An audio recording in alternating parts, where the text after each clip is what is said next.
How many people have played sports in here? You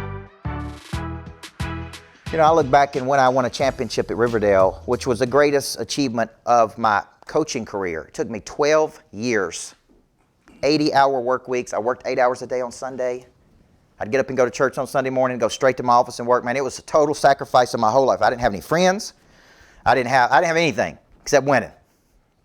Literally 18 hours a day, sleeping in my office. And I would not trade any of that for that one night of standing in the middle and being the best. It's hard to describe what it's like to be the best. You follow me? Along the way, man, I had so much conflict and so many problems and issues. And then you stand there, it's like, and then that one night, it's like, it's all worth it, man. It was all worth it. All of it was just used. All of it was valuable for me. We peaked up, right? And so I want you to think about pray drive, P-R-E-Y, D-R-I-V-E. That's what we're going to be talking about today. I want you to think about it that you want to be able to call on it when you need it. I got to get to this level right here. I got to get to this freakish level right here. I got to perform at this level. So how many of you, when you wrote down some of the things that caused that pray drive, how many of you can see? Now, what if conflict caused your pray drive to play at a higher level, but you don't have conflict? What do you do then? Any of you guys ever watched the documentary called The Last Dance on Michael Jordan? If you haven't, you need to watch it. Because Jordan, if he didn't have an adversary, he created one. Right? Like he would manufacture it. Like one night he walked off the floor and one of the other players on the other team didn't shake his hand. Right? And he went back and it infuriated him. He's like, man, I'm going to make sure you never forget who I am. One night he was eating in a restaurant and he walked out and they were playing the Seattle Supersonics the next night, and George Karl, the coach of the Supersonics, wouldn't speak to him, wouldn't look at him. And he just stopped and looked at him. He's like, okay. The very next night he scored like 70 points on the Supersonics. He's like, you ain't never going to forget me. He manufactured an adversary. Because when you're playing at that level, you got to find something to have an edge, right? It's like, oh, that dude didn't look at me. He didn't speak to me. He didn't talk to me. Oh, he thinks he's too good for me? Then they were playing the Phoenix Suns one year, and they said, they're going to put the best defender in the NBA on him, Dan Marley. And he's like, oh, you think you're the best defender in the NBA? I'm going to show you who's the best player ever, right? What he did when you watch that series is he just figured out every single day. When he didn't even have something, he would just make it up. How many of you, your pray drive is really activated when somebody don't think you're good enough? See, mine is. A little sense of rejection, a little feeling. I grew up without a dad. My dad never hugged me, never told me he loved me, never come to a baseball game, right? When somebody kind of rejects me, I'm like, okay, we'll see. Now I'm ready. Everybody see that? I use anything that's negative to convert to another level, where most people use these feelings to contract. Okay, and contraction means when I get scared, I crouch down. The word contract means to crouch down. When I'm afraid, I crouch down and hold on to what I got. Big time people, when they get afraid, they expand. They push out. They don't invert. So how many of you can see? How many of you can see when you wrote that down? See, what I'm trying to do, this prey drive is an instinct. An animal has a prey drive. A dog has a prey drive. Okay? And the dog's prey drive is to pursue something. If you got a dog, you understand this. Like it chases. What does a dog do when it thinks it's in danger? What does it think to do when you're in danger? See, that little dog, we got a little dog in our subdivision about this big. And I was out riding my bike one day. And man, I thought that dog was going to bite my whole leg off. I was like, will somebody get this friggin' animal off me? It's like this big. It's barking and yelling and jumping up on me. Right? And because here's the truth. If that dog's prey drive, P-R-E-Y, prey drive, was activated, you would not want to be alone in the room with that dog. I don't care how small it is or how big it is. I believe you have a prey drive in you. Okay? And that prey drive is an instinct. So when you look at this concept, I'm going to come back to these 5 things. When you look at this concept, here's what I really believe. What I'm doing is I'm drawing an association between, I heard this concept of prey drive when I was 41 years old at a workshop. And when I heard it, I'm like, what is that? Prey drive. Preydrive. Like I didn't know what it was. So I did what anybody would do. I Googled it. What did I find when I Googled prey drive? Animals' ability to stalk, capture, kill prey. I'm sitting there and I'm going,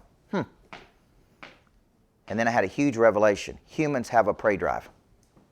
It's not to stalk, capture, and kill prey. It is to see something and to pursue it.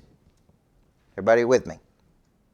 See my goals, see my dreams, see things I want. When I walked in this lodge, and you sell real estate, 25 people looked at this lodge, but not one of them bought it. They couldn't see it. I walked in the front door, and I looked at the real estate agent, and I said, draw it up, draw up the contract. I'll take it. And she said, you don't want to see the whole thing? I was like, no, I don't need to see the whole thing. I've seen enough to make a decision. When I walked in the front doors, saw how big and beautiful that living room was, I said, man, I can use this lodge to do events and boot camps and retreats and summits. And I said, draw it up. I bought it for $1.3 million, and I got 23 acres. That is one of the biggest steals you will ever find. It's probably worth 2.3 today, number one, right? And we have used this lodge to at least make a couple $1 million. You follow me? I did a concert here last Saturday night. I routinely do boot camps here, retreats here, workshops here, right? This is one of the best assets I've ever purchased. 25 other people walked in the doors and go, oh my gosh, like how could we live here? Like 2 people lived here. It was a residence. I didn't look at it like that, although I have tried to convince Natalie to live here. And she hadn't given in yet, but I've tried, right? I only live like 15 minutes from here. And I'm like, why don't we just live at the lodge? It's like, no, I like our house. I'm like, yeah, but could you like this? See, prey drive is an instinct. So prey drive is in you. It may have gone dormant. How many of you know people have a lot of potential? They got all potential in the world. You look at them like, oh man, that person could be so great. They could do so many big things. But something is missing. And what is missing is that instinct to go, to pursue. And that ultimately is what prey drive is. It is an instinct to pick up the phone when I don't want to and make a sales call, to follow up on a deal, to follow up on a person, to follow up on an opportunity, to remove any fear that you have, any hesitation that you have. That is ultimately what prey drive is, right? Because that little dog, you ever seen like a little dog in a big dog fight? The little dog don't know any difference. Like it will get in the arena with the big dog. Like it really believes, man, hey, I'll get in here. Doesn't matter to me. That's not how humans think. Right? When I was playing basketball when I was in 7th grade, I've never been violent with anybody my whole life. I was in basketball in the 7th grade, and we're playing in the gym, and I was up on a guy because I was small, so I always had to be real aggressive. And this guy just went, had the basketball and just went boom, just elbowed me right across the mouth. Had to have a root canal because of it. And man, my instinct. So he hit me to get. He's like boom, and I just like went like this right here. Like I mean, he just really, literally knocked me off. You know what I did next? I turned right around and punched that dude right in the face. And he was like this big. And then he looked at me and I'm like, oh shit. I'm like, I'm in some serious trouble now. I'm like, somebody step in between us. You know what I'm saying? Like I'm about to get whipped here. Like he was real big and I was real small.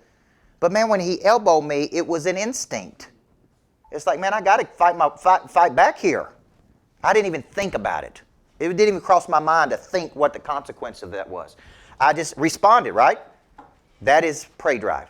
Now, how do we channel that into business?